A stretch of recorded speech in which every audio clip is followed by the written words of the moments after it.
পুরুষের কাফনে থাকে ৩টি কাপড় আর নারীর কাফনে থাকে ৫টি কাপড়।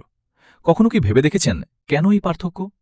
একজন মুসলিম নারীর কাফনের প্রথম কাপড়টি দিয়ে মাথা থেকে পা পর্যন্ত পুরো শরীর আবৃত করা হয়, আর দ্বিতীয় কাপড়টি দিয়ে আলাদাভাবে বুকের অংশ ঢেকে দেওয়া হয়।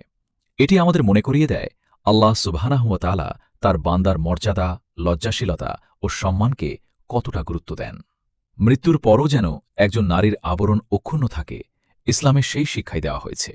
তাহলে একবার নিজের মনকে প্রশ্ন করুন, যে রব মৃত্যুর পরেও আপনার আবরণ ও সম্মানের প্রতি এতটা গুরুত্ব দেন, সেই রবের সন্তুষ্টির জন্য আমরা কি জীবিত অবস্থায় শালীনতা ও পর্দার যথাযথ মর্যাদা দিচ্ছি?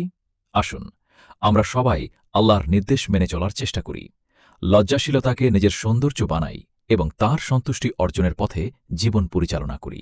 আল্লাহ তাআলা আমাদের সবাইকে সঠিক বুঝ দান করুন, হেদায়েত দান করুন এবং দুনিয়া ও আখিরাতে সম্মানিত করুন। আমিন।